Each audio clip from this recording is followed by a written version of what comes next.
Hermanos, buenos días. ¿Cómo estás?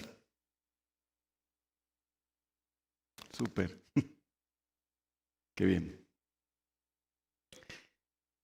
Les invito a abrir sus Biblias en Romanos, capítulo 1, verso 16, hasta el 32, y voy a extender un poquito más hasta el verso 7 del capítulo 2. Así que me gusta el desafío de leer porciones largas en la predicación, pero me gustó mucho el texto que usó el Byron en la alabanza, muy especial también. Eso por no traer la Biblia física.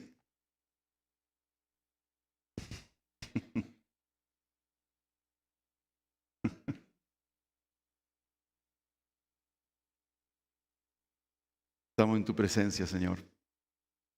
Al abrir tu palabra, nos sentimos privilegiados, pero a la vez con una responsabilidad de anunciar tu palabra siempre, de proclamarla.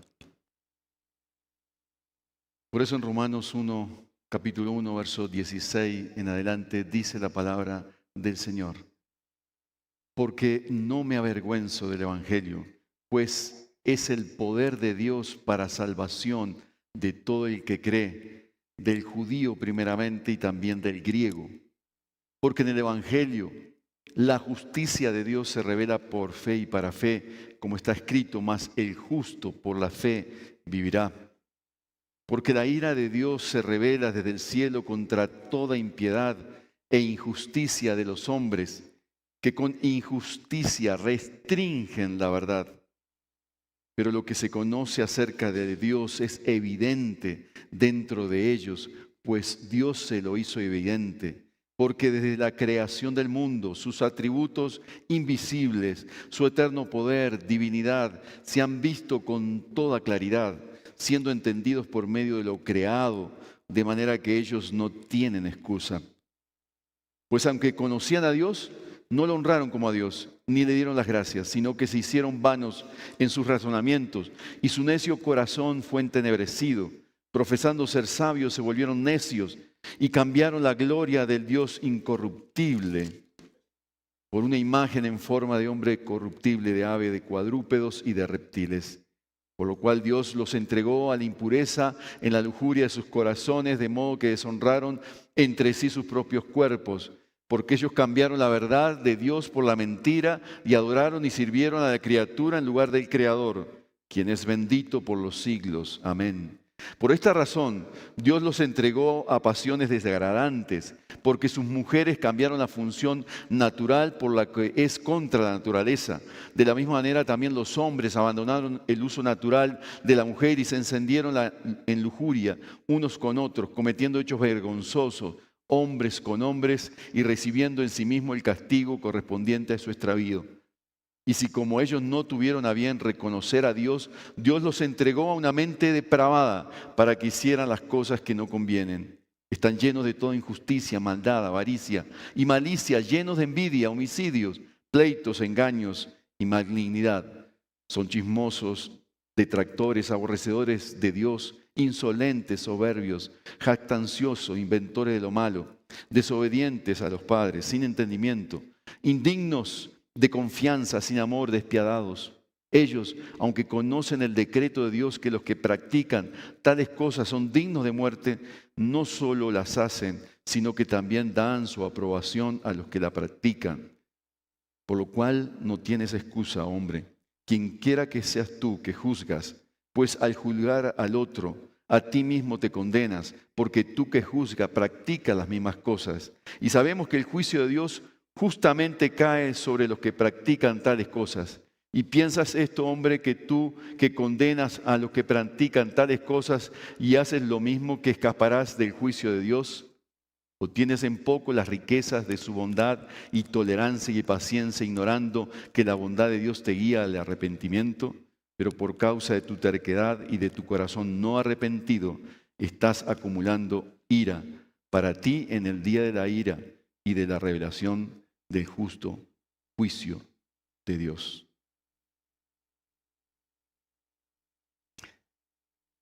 La ira de Dios. Que lucha en la semana, hermanos, con este texto. Que lucha para nuestro director de alabanza, que a propósito, qué bonita la alabanza, muy bonita, muy desafiante a la vez. Qué difícil escoger una canción que cante las alabanzas al Señor y que incluya la ira de Dios. Se me ocurrió la de los niños, pero no la cantamos porque a veces como risueña echó a la mar los carros de Faraón. ¿Me acuerdan? Y no salimos de esas canciones. El asunto es que hablar de la ira de Dios es cosa seria. ¿Pero has pensado por qué no hablamos de la ira de Dios? ¿Por qué predicadores no hablamos de la ira de Dios? ¿Por qué no nos atrevemos a hablar de la ira de Dios? Sin caer en un legalismo excesivo, de la cual fuimos herederos hace muchos años, algunos acá, que se convirtieron hace 30 años o más, donde había centellas y relámpagos en el púlpito y había muy poquita misericordia. ¿Has hablado en la última semana del juicio de Dios? ¿Verdad que no? ¿Verdad que nos cuesta? En el fondo, se nos ha metido una idea muy antigua que al final de cuentas Dios no está metido en la cosa humana. Que Dios es un Dios neutral, indiferente, que está lejos de toda actividad humana, que está lejos de mi trabajo. Alguna vez cantamos en Uruguay, en mi tierra natal, donde conocí el Evangelio, baja Dios de las nubes y llega a la fábrica donde trabaja. Baja Dios de las nubes. Dios está allá arriba, yo estoy acá abajo. Yo estoy contento con mi vida. Porque Dios, al final de cuentas, no se mete en mi vida. Dios es para mi habitación, cuando estoy solo en mi casa, con mi familia, en el entorno familiar. Dios no se mete en la educación. Dios no tiene nada que ver con mi historia. Y hemos llegado a creer que este atributo de Dios no se debe predicar. Sin embargo, sorpresa, cuando uno toma una concordancia bíblica y empieza a mirar las referencias a Dios y a la ira de Dios, ve tanto la misericordia y la bondad de Dios como la ira de Dios en abundancia. ¿Por qué no predicamos sobre la ira de Dios? Porque se nos ha convertido en un tabú, que es un tabú de la sociedad. Esta concepción de un Dios lejos, apático, impasible, que no siente, que es indiferente, que está por encima del ser humano y distante, ha impedido, ha restringido y ha limitado que nos gocemos. Sí, que nos gocemos con una visión más amplia de quién es Dios. Y la pregunta en esta mañana se la hago a todos aquí. ¿Está bien que sigamos así? ¿Verdad que no? ¿Verdad que no? El Nuevo Testamento habla, como hemos leído hoy, como hemos leído en la alabanza, el texto de Juan 5:35, habla sobre la ira de Dios, tanto como el Antiguo Testamento. El tema no es del Antiguo Testamento, el tema es de toda la Biblia. ¿Por qué? Porque Dios ama todo lo que es justo y bueno y todo lo que se conforma a su carácter moral y reacciona ante esa realidad humana de no importarnos el carácter de Dios y hacer con la vida lo que se nos da la gana. Dios detesta el pecado. Sí, Dios detesta el pecado. La ira de Dios puede definirse como ese enojo intenso y profundo de Dios contra todo pecado. Lo hemos visto en Romanos muy clarito. Mi propuesta en esta mañana, hermanos, es la siguiente. Hablar del Evangelio es hablar también de la ira de Dios y del juicio de Dios. No es excluirlo. Evangelio que no presenta la ira de Dios en su discurso no es evangelio. No estamos presentando el Evangelio. Entonces la pregunta y el propósito en esta mañana, ¿para qué predicar sobre la ira de Dios? En los versos 16 al 17 de este capítulo de Romanos, el apóstol empieza diciendo, no me avergüenzo del Evangelio, y empieza a decir que es poder de Dios. Es difícil pensar que el apóstol Pablo se avergonzara. Sin embargo, cuando él llega a Corinto, a esa ciudad de las lumbreras, de los atenienses, de personas que tenían por encima la razón a la espiritualidad, Pablo se sintió muy tímido. No quiero llegar a decir que se avergonzaba del Evangelio, pero sí fue tímido y se presenta con mucha debilidad. Él expresó en los primeros capítulos a la carta de los Corintios que él lo hacía, que la predicación suya era con mucha debilidad, pero aprendió que el poder de Dios hacía ineficaz su debilidad. Entonces, ¿para qué predicar sobre la ira de Dios? Es para no avergonzarnos, pero también para experimentar el poder de Dios. Cuando yo predico sobre la justicia de Dios, sobre la ira de Dios, lo que estoy haciendo y predicando es sobre el poder de Dios. La evangelización no reside en mí, reside en el poder de Dios y experimento el poder de Dios.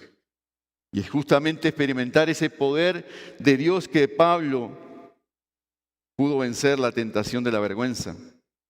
Muchas veces en la vida nos sentimos acorralados y nada nos sale bien. Estamos tan débiles físicamente, mentalmente, al punto de claudicar. Pero recordar, el poder de Dios nos sostiene y nos permite aún evangelizar a partir de esa pobreza mental, física, espiritual, de salud que tenemos.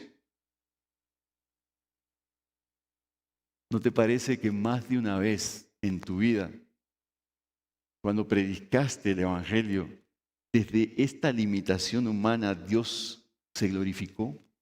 Más que cuando estabas bien. Y Pablo también nos dice en estos versos, que es para mí, en los primeros de estos versos 16 al 17, que es para entender la justicia de Dios. Justicia está realzada por la vida de Cristo, por la justicia de Cristo, por su muerte expiatoria. Esta justicia, hermanos, se descubre de fe en fe. Es una justicia que es imputada por la fe y es así para todos los individuos que tienen y experimentan esta fe de Dios. Viene de Dios a ti, a mí, por la fe. Así que predicar, en primer lugar, sobre la ira de Dios nos ayuda a no avergonzarnos para experimentar su poder y para entender la justicia de Dios. Pero enseguida Pablo empieza a dar muchas razones de por qué Dios se enoja y por qué Dios se aira. desde el verso 18 hasta el 27, 28, da ampliamente muchas razones sobre la ira de Dios y empieza a describir esa sociedad gentil y pagana. Yo no sé qué experimentaste cuando empieza esa descripción de la sociedad de su época, la sociedad de Pablo. ¿Qué sentiste?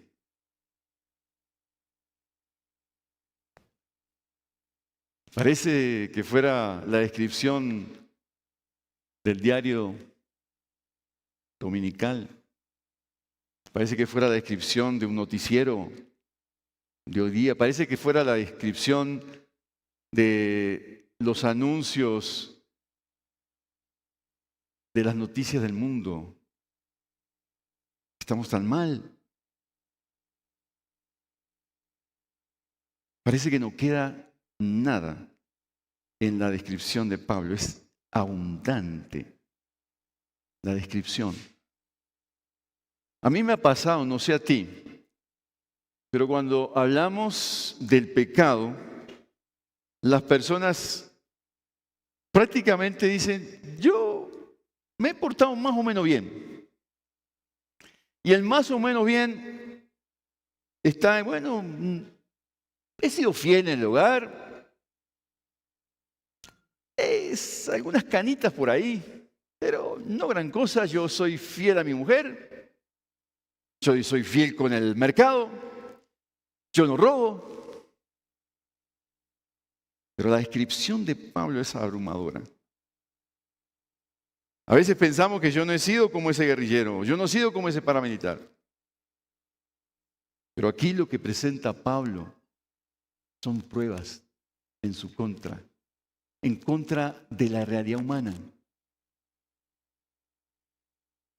Nadie puede levantar la mano y decir, a mí que me revisen, a mí que me esculquen, o déjame fuera de esta descripción. En esas razones también debemos cuidarnos de los extremos frente a la ira de Dios. Primero, decir que la ira de Dios no se diferencia mucho de la ira del ser humano, que Dios reacciona como reaccionamos todos. No, Dios no reacciona así. De no ser por su misericordia y paciencia, no estaríamos ninguno acá. La paciencia que ha tenido a lo largo de la historia frente a la maldad humana. Entonces, toda esta descripción y estas razones, estas pruebas, nos hacen pensar en la infinita misericordia de Dios, que detiene su ira, porque ese es su carácter. La detención de su ira es lo que nosotros debemos observar acá. ¿Por qué se enoja Dios? Frente a los que restringen la verdad, verso 18. La esencia del pecado es la impiedad, el intento de eliminar a Dios de la ecuación de la vida. El intento de vivir la vida como si Dios no existiese. Dios existe aquí este domingo, pero mañana lunes Dios no existe en mi trabajo. Ahí puedo engañar, ahí puedo hacer lo que se me dé la gana. Dios no existe en mi cuarto con mi esposa, en mi relación matrimonial con mis hijos, en la educación de mis hijos. Puedo vivir como se me da la gana. Eso es restringir la verdad de Dios. El conocimiento que se nos ofrece en los versos 19 y 20 sobre el orden creado, el orden natural, es que algunos han impedido, viendo lo que ven de Dios en la creación, han impedido, han restringido la verdad. Me encanta ese Salmo 19 que dice, el salmista dice, ¿los cielos qué? Cuentan, casi que nos dice, los cielos predican, anuncian.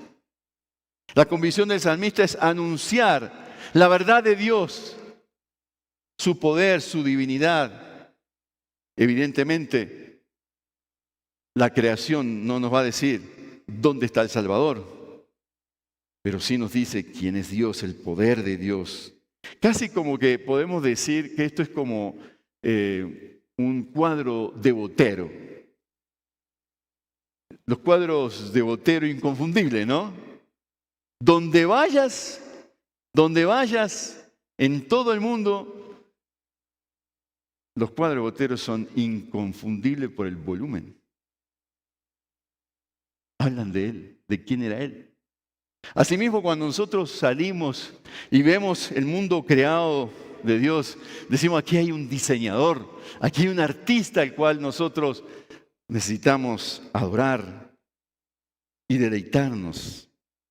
Sigue diciendo en los versos 21 y 24, los que no lo honraron como a Dios, quienes tuvieron un conocimiento parcial de Dios, que en vez de llevarlos a adorar, no le glorificaron ni le dieron las gracias. Esto también despierta la ira de Dios. Se volvieron necios, se les oscureció el corazón. Se volvieron idólatras de sí mismos, adorando imágenes en forma de hombres corruptibles, de aves, de cuadrúpedos, reptiles.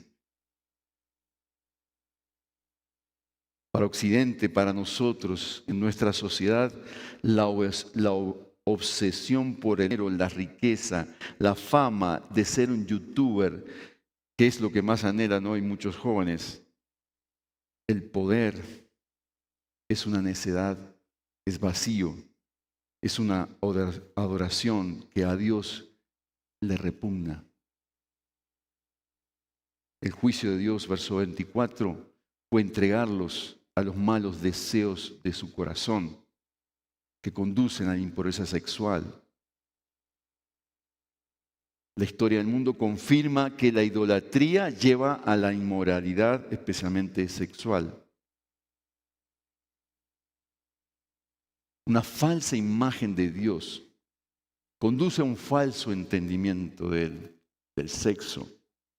Conduce a una deshonra de los propios cuerpos que relata en estos capítulos con mucha claridad. Lo que está diciendo es que el mal uso del sexo degrada sus cuerpos los unos a los otros y va en contra del diseño de Dios. Los versos 25 al 27 es que cambiaron la verdad de Dios por la mentira. Se adora más la mentira que la verdad de Dios. Los malos deseos, la entrega a pasiones vergonzosas, las prácticas lesbianas, las relaciones homosexuales, versos 26 y 27. Ya no se adora al Dios de la creación. Lo natural aquí es reconocer el orden creado por Dios, pero eso no se ha respetado. Ya no se respeta. Ya la identidad no es de un varón y una mujer. No es lo que me parece a mí, lo que le parece a ti. Es lo que le parece natural a Dios. Y por ende, lo que le parece a Dios antinatural y de condenar. En el principio el Creador los hizo hombre y mujer.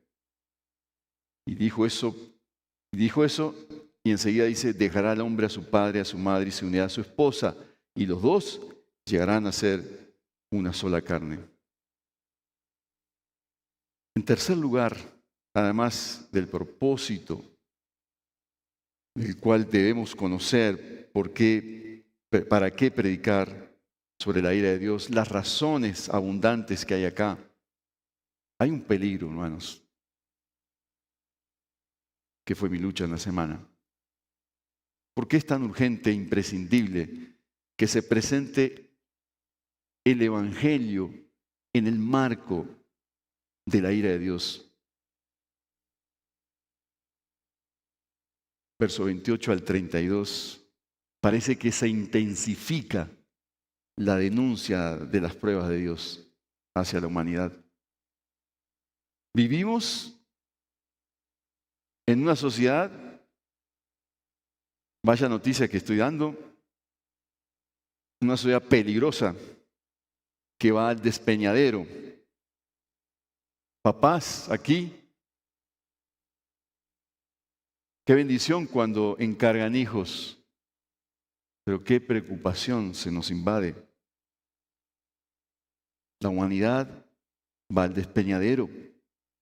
La iglesia contemporánea está en peligro de ser arrastrada por una visión extraña, no compatible con la visión del Evangelio, basada en la justicia, el poder de Dios, la fe en Cristo, por una visión del Evangelio diluida, basada en tu ego, en tus propias fuerzas, en el puro humanismo, en yo puedo, en aspectos loables de nuestra humanidad. Hermano, no es en nuestras fuerzas, ese no es el Evangelio. El peligro es reiterado en el libro de los Hebreos. No sé qué estaba pasando en esa sociedad, una sociedad grande a la cual se dirige el libro de los Hebreos, pero parece que la iglesia en esa época entró en un adormecimiento, en un nominalismo. Al final, con venir a la iglesia, venir los domingos, ya es suficiente, no me pidas más. Y el término que usó el escritor desde el capítulo 2 del libro de los Hebreos, tengan cuidado, porque se están deslizando.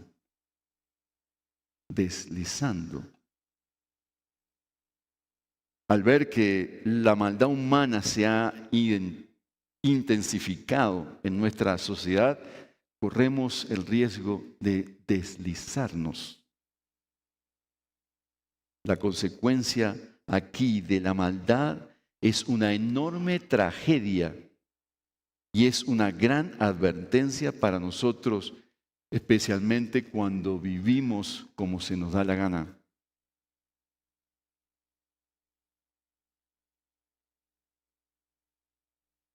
Cuando pensamos, verso 28, que no es importante retener el conocimiento de Dios, pues Dios nos entrega a una mente sin entendimiento.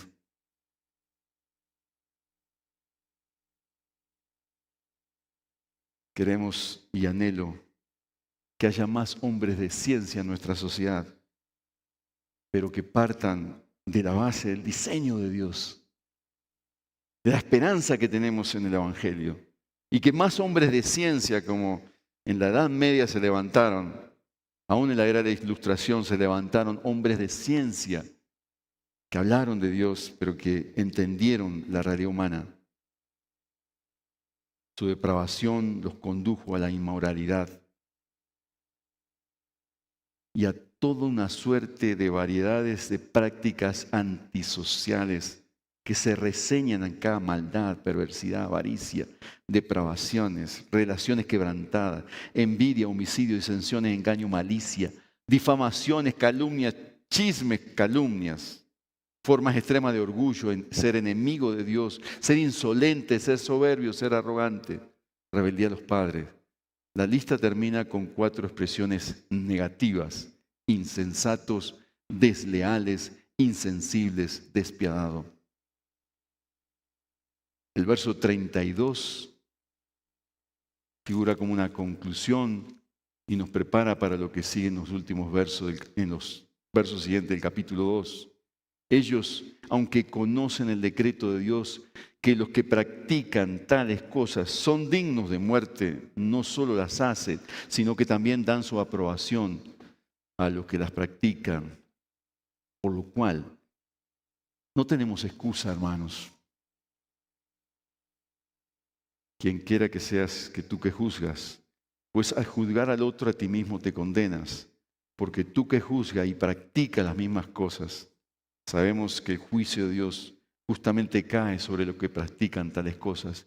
Y piensas esto, hombre, tú que condenas a los que practican tales cosas y haces lo mismo, que escaparás del juicio de Dios. ¿O tienes en poco las riquezas de su bondad y tolerancia, paciencia, ignorando que la bondad de Dios te guía al arrepentimiento? Entonces, esta es una advertencia en esta mañana, hermanos.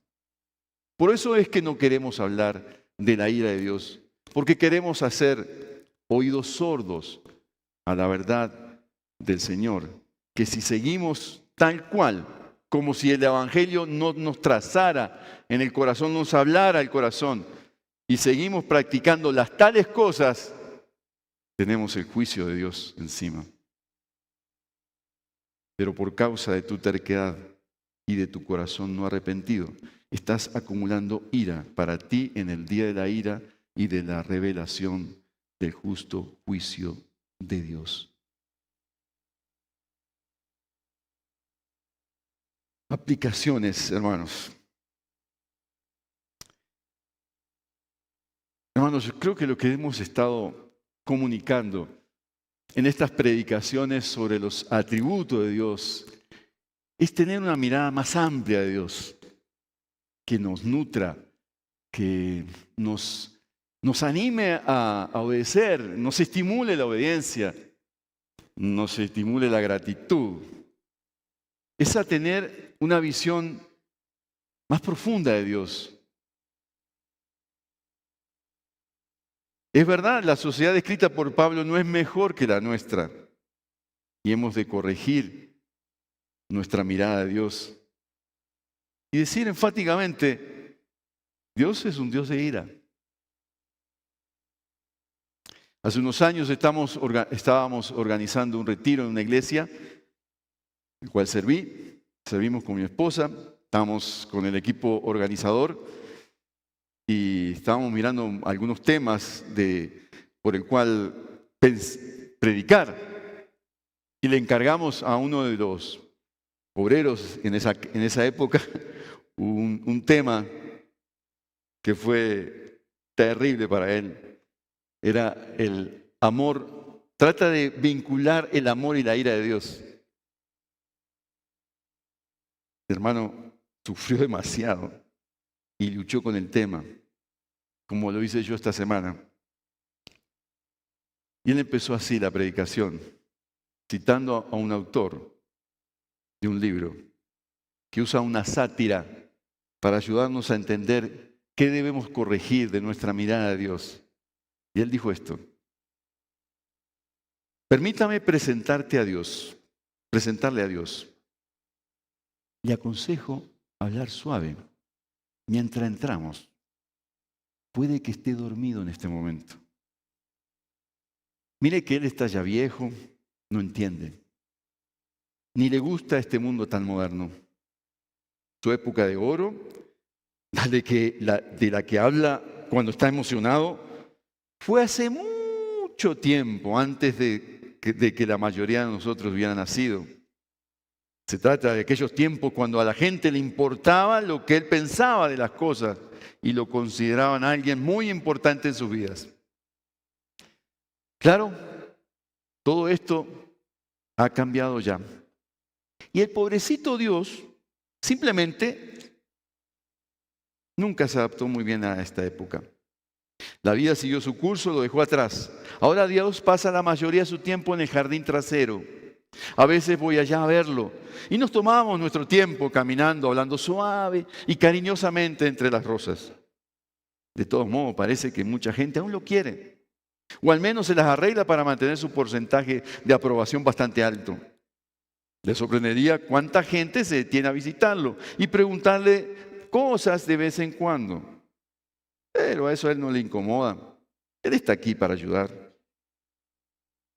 Gracias al cielo, toda esa irritabilidad, ira, de la que usted lee en sus viejos libros, por ejemplo, cuando la tierra se abrió y consumió unas personas, o cuando llovió fuego en varias ciudades, ese tipo de cosas, todo eso parece haberse desvanecido en su época de antaño. Ahora Dios es un buen amigo. De esos a los que no se le invierte tanto tiempo y además es fácil establecer una conversación con Él.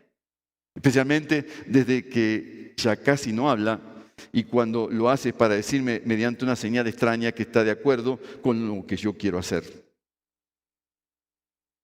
Esta es la mejor clase de amigos, ¿no es cierto? Pero ¿sabe qué es lo mejor? ¿Qué es lo que hace aún mejor? Que no me juzga nunca, por nada. Claro, yo sé que en el fondo de mi corazón que Él desea que sea un mejor hombre, más amoroso, menos egoísta y todo eso. Pero es realista.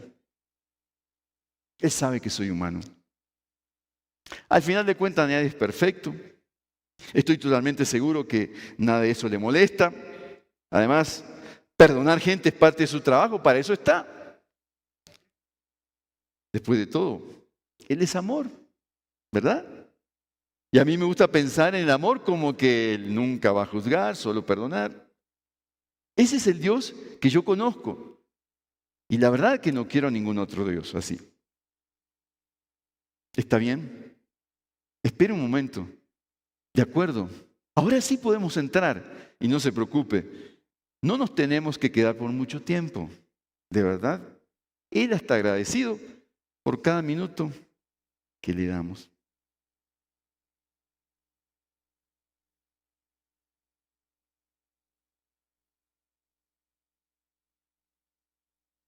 ¿Hay algo en este retrato que nos esté hablando a nosotros aquí? ¿Así es como piensas de Dios? Si es así, esta es la oportunidad en esta mañana para decir con el salmista, examíname, oh Dios, conoce mi corazón, pruébame y conoce mis pensamientos.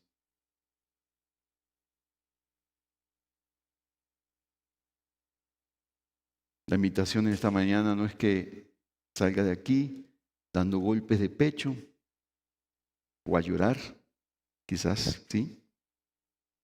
O a arrepentirte.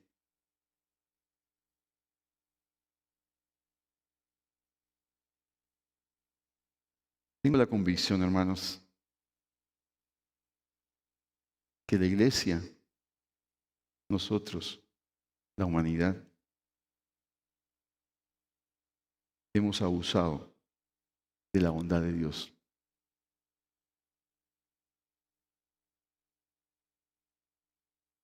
Y esta mañana, con semejante descripción de razones que muestran la ira de Dios sobre el pecado y quién es Dios, te animo a que te deleites en Dios. Porque quizás, hermanos, uno de los mayores milagros que hemos experimentado hasta el día de hoy es la paciencia de este Dios de ira.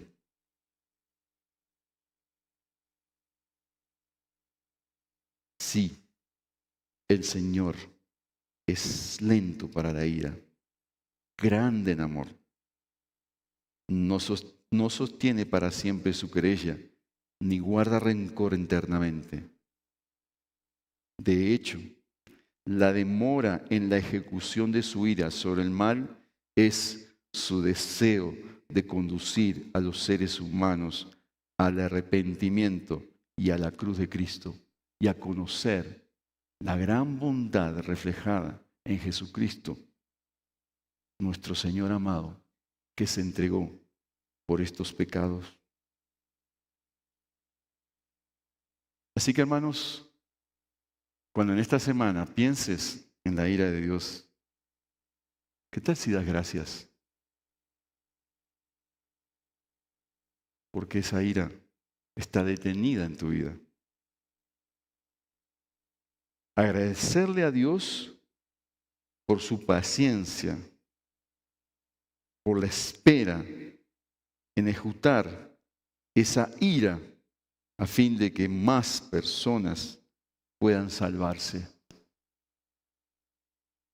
Hemos de hablar de la ira de Dios, hemos de hablar del juicio de Dios, hemos de hablar del infierno, pero hemos de hablar para evangelizar e inspirarnos para ser agradecidos. Pero tengamos cuidado, hermanos, porque como dijo un predicador alguna vez, nada tan dulce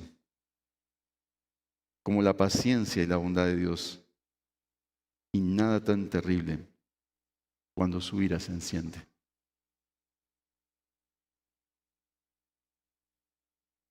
Yo no voy a orar hoy.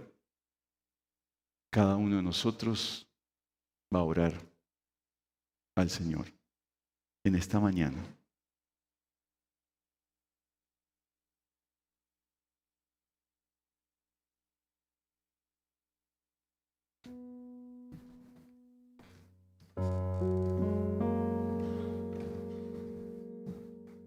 Ora al Señor ahí.